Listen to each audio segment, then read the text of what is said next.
Today our topic is boiling point. It's a very easy and interesting topic. Boiling point means a temperature at which a liquid starts boiling.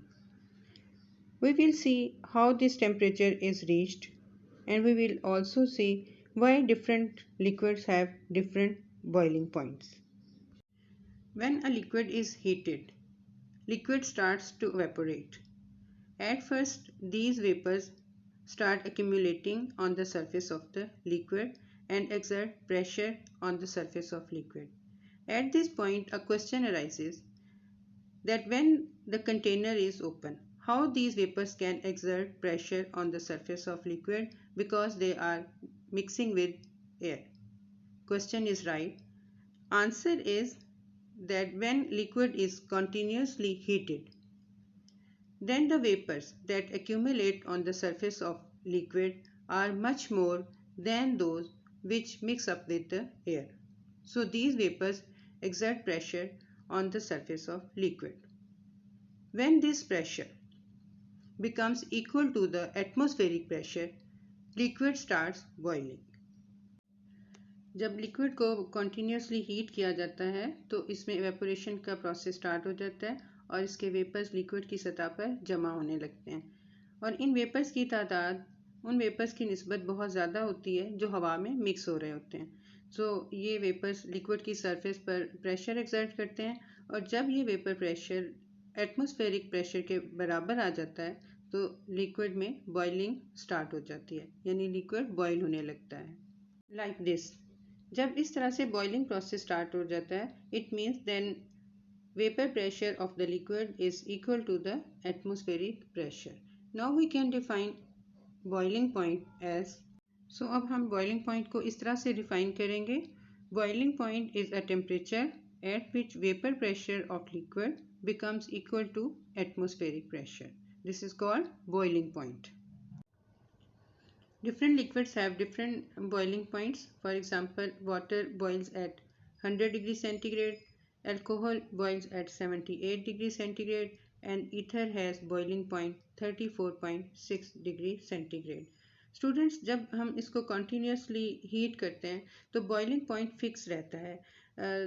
Increase temperature या increase heating इसके state of matter को change कर देगी, यानी अगर आप water को continuously heat कर रहे हैं तो ये 100 डिग्री सेंटीग्रेड पर ही बॉयल होगा, लेकिन इसके बाद भी अगर आप इसको हीट करते रहेंगे तो इसकी स्टेट ऑफ मैटर चेंज हो जाएगी, यानी ये लिक्विड से वेपर्स में कन्वर्ट हो जाएगा और कम्प्लीटली एवेपोरेट हो जाएगा, लेकिन इसका टेम्परेचर चेंज नहीं होगा। इसका बॉइलिंग पॉइंट जो है वो फिक्स रहेगा।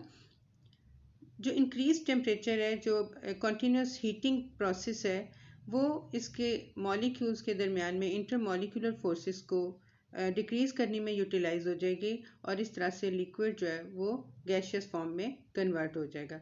Each liquid has fixed boiling point, जिससे हमें इस सब्सटेंस के, इस लिक्विड के प्योर होने का भी पता चलता है, because the pure substances have fixed boiling point. These are three factors which affect boiling point of a liquid. Number one is nature of liquid. Number two is intermolecular forces. Number three is external pressure. These are the three factors due to which different liquids have different boiling points. Nature of liquid is very important in finding boiling points. Polar liquids have high boiling points. इसकी वजह यह है कि polar liquids में molecules के दरमियान intermolecular forces बहुत ज़्यादा स्ट्रॉन्ग होती हैं, जिसकी वजह से इनका वेपर प्रेशर लो होता है। यही वजह है कि ऐसे लिक्विड्स जिनका वेपर प्रेशर कम होगा, इनको बॉइलिंग पॉइंट्स तक रीच करने के लिए बहुत ज़्यादा टेम्परेचर रिक्वायर्ड होगा, तभी इनके मॉलिक्यूल्स के दरमियान इंटरमॉलिक्यूलर फोर्सेस ब्रेक होंगी और then they will start boiling. यही वजह है कि polar liquids have high boiling points than that of non polar liquids, क्योंकि नॉन पोलर लिक्विड्स में मॉलिक्यूल्स के दरमियान इंटरमॉलिक्यूलर फोर्सेस बहुत कम होती हैं और वो इजीली वेपोरेट होते हैं और बहुत ही जल्द उनका वेपर प्रेशर एटमॉस्फेरिक प्रेशर के इक्विवेलेंट आ जाता है। Polar liquids have high boiling points than non polar liquids. Second factor is intermolecular forces, which are also very important in finding boiling points. The liquids which have strong intermolecular forces between the molecules will have high boiling point because they require a high temperature to attain their vapor pressure equivalent to atmospheric pressure. Means ऐसे liquids जिनके molecule में intermolecular forces strong होंगी, ऐसे liquids के vapor pressure को atmospheric pressure के equivalent आने के लिए ज़्यादा टेम्परेचर रिक्वायर होगा, सो ऐसे लिक्विड्स का बॉइलिंग पॉइंट हाई होगा. Let's now understand these two factors, nature of liquid and intermolecular forces with the help of a graph. In this graph, comparison between three liquids is given. सबसे पहले आप देख सकते हो ether, which is non-polar and it is boiling at 34.6 degrees centigrade. Next to it is alcohol, which is non-polar with a bit polarity and it boils at 78 degrees centigrade. Next to alcohol is water, which is highly polar and it has boiling point 100 degree centigrade. Ether and alcohol both are non-polar liquids. Non polar होने की वजह से इनके molecules में intermolecular forces बहुत week होती हैं और इनमें एवेपोरेशन बहुत फास्ट होती है, जिसकी वजह से इनका वेपर प्रेशर कम टेम्परेचर पर एक्सटर्नल प्रेशर के इक्वलेंट आ जाता है और ये कम टेम्परेचर पे बॉयल होने लगती हैं. इसी वजह से ईथर का बॉइलिंग पॉइंट 34.6 डिग्री सेंटीग्रेड है और एल्कोहल का 78 डिग्री सेंटीग्रेड. जबकि वाटर एक पोलर कंपाउंड है, पोलर लिक्विड है, इसके मॉलिक्यूल्स में स्ट्रॉन्ग इंटरमॉलिक्यूलर फोर्सेस पाई जाती हैं, जिसकी वजह से इसका रेट ऑफ एवेपोरेशन बहुत लो है और यही वजह इसका वेपर प्रेशर भी बाकी दोनों लिक्विड से कम है और इसका वेपर प्रेशर एटमॉस्फेरिक प्रेशर के इक्विवेलेंट आने के लिए हमें इसको ज़्यादा हीट करना पड़ता है. इसकी वजह से ये ज़्यादा हाई टेम्परेचर पर बॉयल होता है, that is 100 degree centigrade. It boils at 100 degree centigrade.